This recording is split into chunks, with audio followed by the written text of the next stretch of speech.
உன் ஆதி சிவன் யார்? நீ மதித்து வணங்குகிற இறை சிவன் யார்? சிவன் யார்? சிவனை மதித்து வணங்குகிறாய், அவன் பரம்பரையை மிதித்து ஒதுக்குகிறாய். இதுதான் இங்க நடந்த கொடுமை. வள்ளுவன் தன்னை உலகினுக்கே தந்து வான் புகழ் கொண்ட தமிழ்நாடுங்கிறான் பெரும்பாவளன் பாட்டன் பாரதி. அந்த வள்ளுவன் வழிவந்த பரம்பரையை பறையன் என்று தாழ்த்தி வீழ்த்தி சுகம் காணுகிறார். இதாண்டா கொடுமை, இதாண்டா கொடுமை. இதை தகர்க்க யாரால் முடியும்?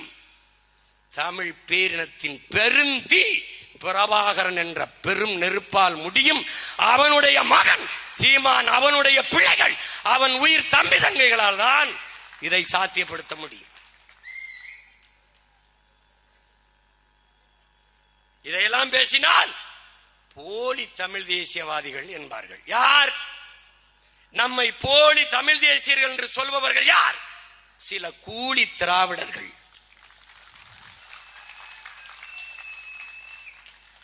போலி தமிழ் தேசியர், கூலி திராவிடர்கள் கூவி திரிகிறார்கள். என்னால் இந்த சமூகத்தில் இருக்கிற இந்த சாதிய தீண்டாமை, இழிவு, கொடுமை, ஏற்றதாழ்வு, ஏழ்மை, வறுமை, இந்த நோயை ஒழிக்க முடிந்ததோ இல்லையோ, என்னால் பல நோயாளிகள் உருவாகி போனார்கள். தினமும் புலம்பிக் கொண்டிருக்கிறார்கள். பல பேர் மனநோயாளியாக மாறிவிட்டதை பார்த்து எதுக்குடா இந்த வேலையை செய்தோம் என்று வருந்துகிற நிலைமைக்கு எதுக்கெடுத்தாலும் ஜீமா ஜீமா ஜீமா.